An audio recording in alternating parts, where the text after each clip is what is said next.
again, this is It's Getting Better All the Time, mental health outreach, and we're talking about, is religion, spirituality good for your health, part 2.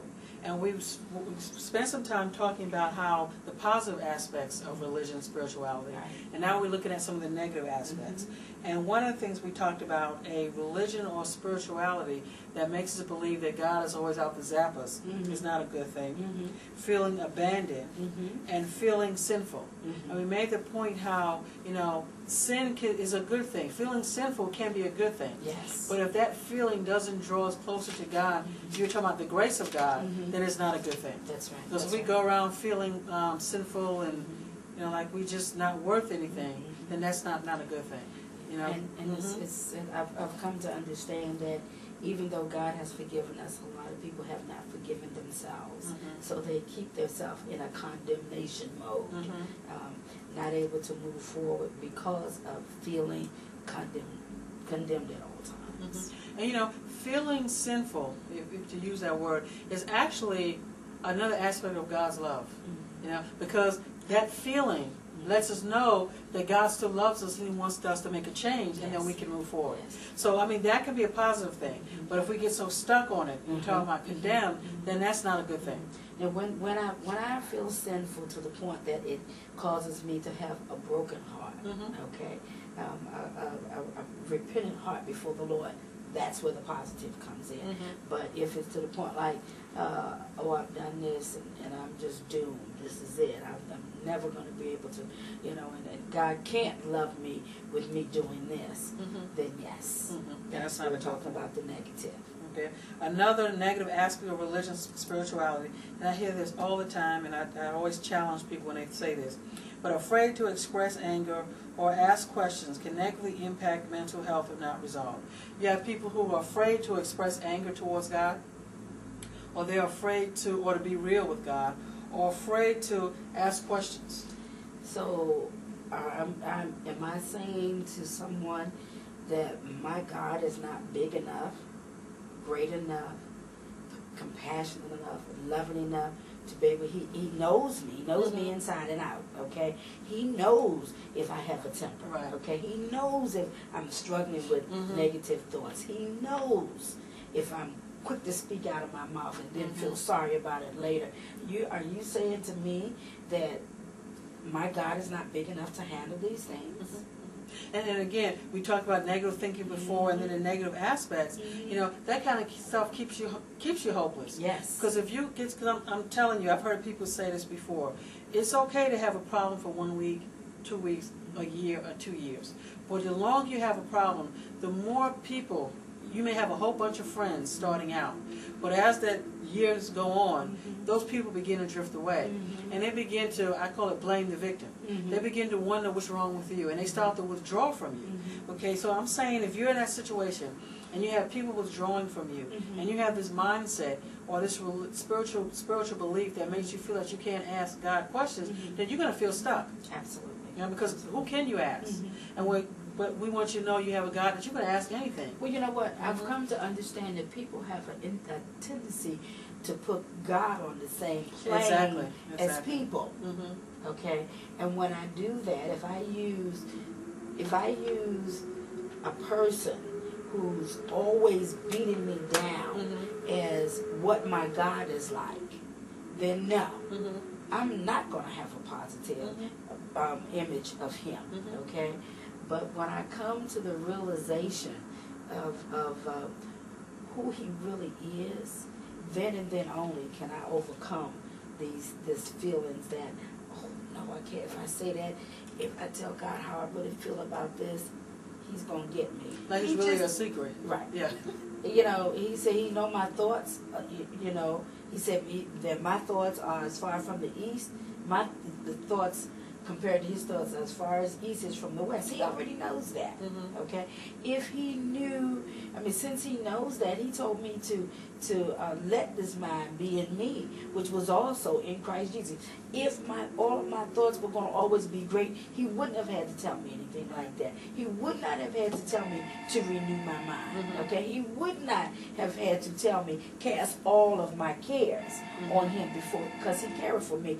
And when I come to the point that I can't believe that God still cares for me in the midst of what's going on, that I'm saying God's alive.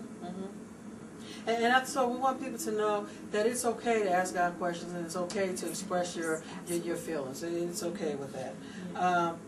Religion or spirituality that decreases feelings of self-esteem. Basically, it makes you feel worse. It's not a religion. It's not a spirituality or spiritual belief that's positively associated with good mental health. That's right. Okay, That's so it's definitely not. If anything, it will cause the mental health to escalate. Okay. All right. We're getting into some heavy stuff here, Miss Kelly. Whew. Spirituality that places all of the responsibility for changes or actions on a belief system. Basically, faith without works. It's dead. Right. You put all of the responsibility on God, and you take no responsibility. No. No, some things that he told me to do. He told me to renew my mind. Okay? And he tells me to cast my care. These are things that he's told me to do. Okay? He didn't say he was just going to come and take my thoughts. Okay? He told me to cast down every imagination and high thing that exalt itself against the knowledge of God. There are some things that I have to do. And and that's a mindset that can lead to feelings of weakness, helplessness, and keeps people not really, because there are some people who don't believe that they can do better. And when you look at their life, everything in their life kind of says failure. Everything in their life says that they can't do better, because the government is going to do it. Somebody else is going to do it. My mother's going to take care of it. They never, they never think about, getting a job. Or they never think about taking care of themselves. I mean, it's just, okay, I have to do something. Yes. But that's that response. That's that mentality. Our God is so great that he's even said, consider the ant, O sluggard. The ant works. They prepare. Okay? They store up for the next season. Right? So if an animal, he's given that ability to an animal that don't have a soul, what about us? But I came to church, though. Faith without works, again, is dead. I could sit this bottle of water, and you're saying, I'm thirsty. I believe, by faith, God gonna quench my thirst. God gonna quench my thirst. God gonna quench my thirst. But I never reach over. I'm gonna die of dehydration if I don't get a stroke beforehand. Okay. Yeah, exactly. Let's be real about this stuff. No, we have a false concept in some instances of what we expect. Since he's so great, he can do. Okay. But then in that case, what am I going to do? Positive spirituality will move you forward. Going back to our thoughts. Negative spirituality will keep us stuck. Because we won't do anything. Okay. Again, going back onto the other point we made, spirituality that prevents us from acknowledging and acting on reality. And again, this is another one we see a lot. People will come in, they may have an illness, and God is going to heal me, therefore I don't need to take medication. Or they deny the fact that they're sick. Or they want to put their sickness on everything else but the fact that they're sick. Again, the reality is that you're sick. The reality is you need to take your medications. Those are realities. Also in some traditions. Now we recognize, let me insert this, we do recognize that the medicine is not the healer, okay? But it's to aid in the symptom while God is doing the healing, okay? But let's take someone with high blood pressure or diabetes, okay? Because I believe God's going to heal me, does that mean that I can go out and eat all the carbohydrates that I think I can eat and steady gaining weight that is working against me? My arteries are getting worse, eating all the fried food that I want and doing whatever, but I'm still saying God's going to heal me. What sense is in that, where is my responsibility in this part? He's given us certain guidelines as to how to eat healthy and what not to eat. Okay? So, but if I'm not going to do what I'm instructed to do by the doctors to help my health, then I don't need to be going to him in the first place. Right. And that goes back to taking responsibility for your own actions. Okay. But when we talk about acknowledging and acting on reality, you know, there are some people. It's easier to put, again, the responsibility on someone else or something else. A lot of times when people have an illness, in some religious traditions, you know, they believe in the demonic realm. And when you look at from both the Jewish and as well as the biblical, I mean, they talk about that.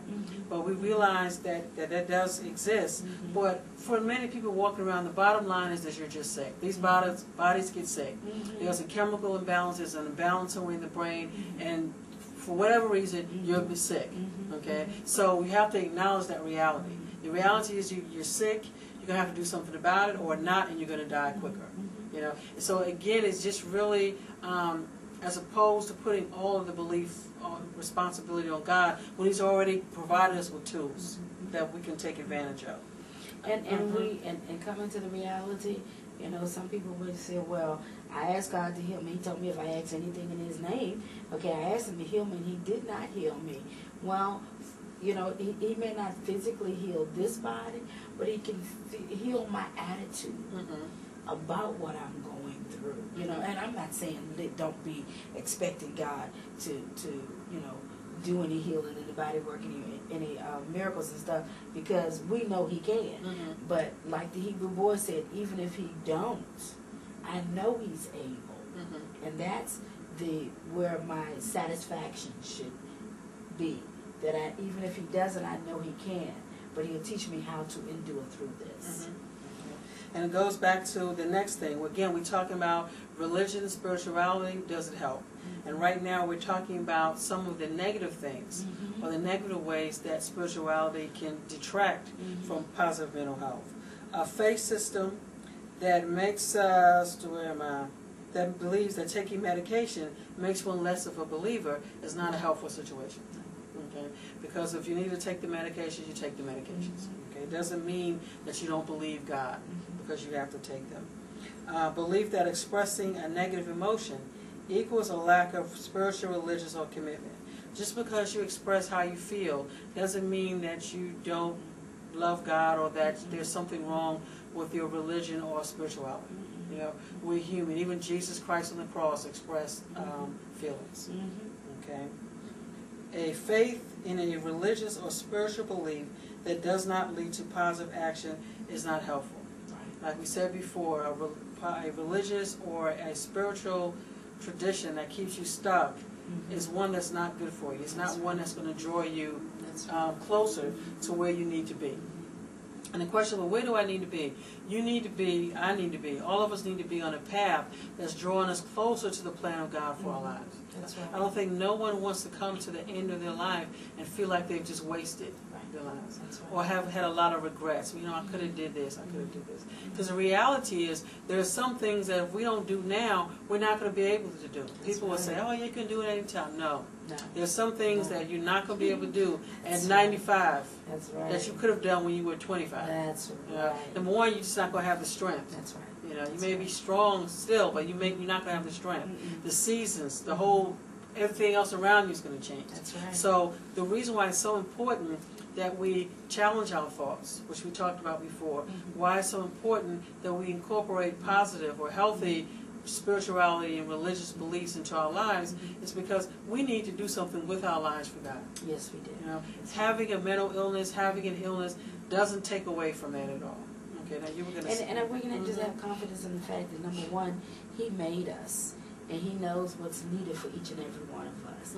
He knows what talents and things and what destiny He has for each and every one of our lives. You know, so what greater person to trust my destiny to than the Lord Jesus Christ, okay? Because I can think I've got it all together and my plans are this, I'm going to do this, this, this, this, and my whole plan can be blown out the window the next minute, okay? But if I recognize, and it's not that things don't happen in our lives, they do. Unexpected things do happen in our lives, but I still need to be able to trust God. so as you know, just like our children, you know, must depend on, when they're younger, they depend on us for certain things in their life, and as they grow up, they begin to know how to be more independent.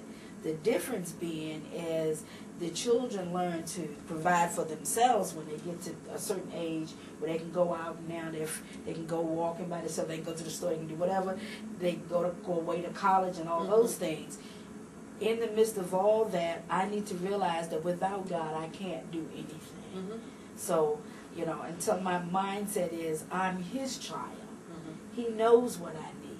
He knows what destiny He has for my life. So I do need to be able to consult Him in what I'm doing. But when I get to that point that, you know, I'm afraid to communicate with Him, I've already put myself in a hindering fashion. Okay? And or I can't make any decisions about my own life unless somebody else make them for me.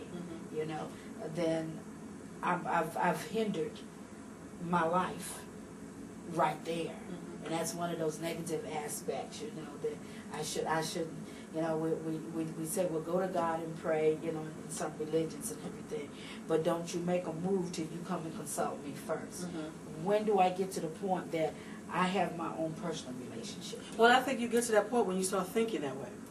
You know, I think the thing is, there are some people who need somebody to sanction them, and as long as you think you need somebody to sanction you, you're always going to need that. That's right. You know, because the person that's sanctioning you is never going to say, well, you don't need that, or they may not do it. You have to get to the point that you realize that, look, I can think for myself. You know, I can make choices for myself.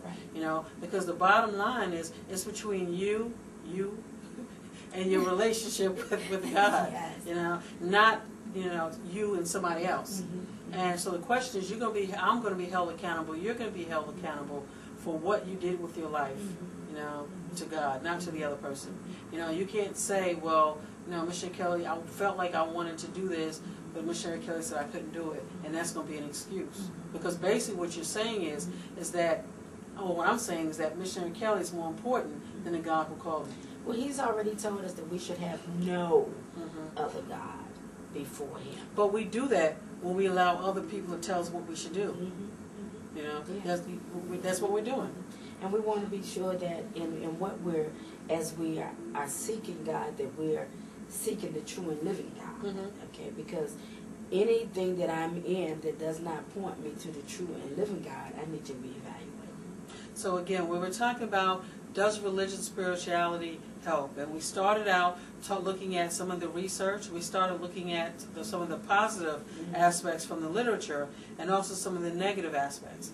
Now, we have a couple of comments just by asking people who have a severe mental illness the question, how does religion, spirituality, how does it help you? I think you have a few of those. Yeah, and some of the answers to that was, it makes me hopeful, it helps me not be afraid, keeps me going, I feel happy, I know I can make it, I am not as bad as I was. Comfort in knowing that someone is there. Gives me joy. I have someone to talk to. So when we look at the positive things that from talking to people who have a mental illness, and these are some of the things that they feel is important. You know, and when you look at the list, it's no different from a person without a mental illness. That's right. You know? That's right. But I think what's so important is, because you have a person with a mental illness, that extra support, that extra structure is so important. So this goes back to what we said before, that a person may have a mental illness, but they still have feelings. They still have emotions. Okay? So this is what basically all of this that I've just read says, that they're still able to evaluate, such as we. So when we talk about religion and spirituality in the lives of individuals with a mental illness or non-mental illness or negative life situation, there are definitely some positive aspects. We do acknowledge the fact that, just like anything, religion and spirituality can become a negative. You know, if it begins to be like the things that we read. Yeah, a hindrance. A hindrance. But I think overwhelmingly it's something that we don't have to shy away from. I think it's something that we can encourage a person. You know, to believe however they believe in their area, what it does for them. I think that's the most important thing. You know, we're not as long as it's not negative, but as long as it's positive to them. They don't feel fearful about their belief. I think it's a positive thing. So far and foremost, we want you to remember and to know today that God does love you, and give Him an opportunity. True people may have hurt you, have disappointed you, and we're saying to you today, let's get beyond that and accept that God is God, first of all, and then be able to move on in your life. Know that you have a God that will not leave you comfortless. He promised to never leave you nor forsake you, but to be with you always, even until the end of the world. He promised He could give you peace in the midst of a storm. Lets us know that the storms are going to come in our life. He also told us that there would be many afflictions in our life, but promising that He would deliver us out of them all. He did not say they wouldn't come. He said offenses must come. But we can have a comfort in knowing that we have a God that cares about us. We have a comfort in knowing that God so loved us that He gave His only begotten Son. Whoever believes in Him should not perish, but have everlasting life. This has been It's Getting Better All the Time Mental Health Outreach. Please visit us on our website at www.igbatt.com or email us at igbattmho.org.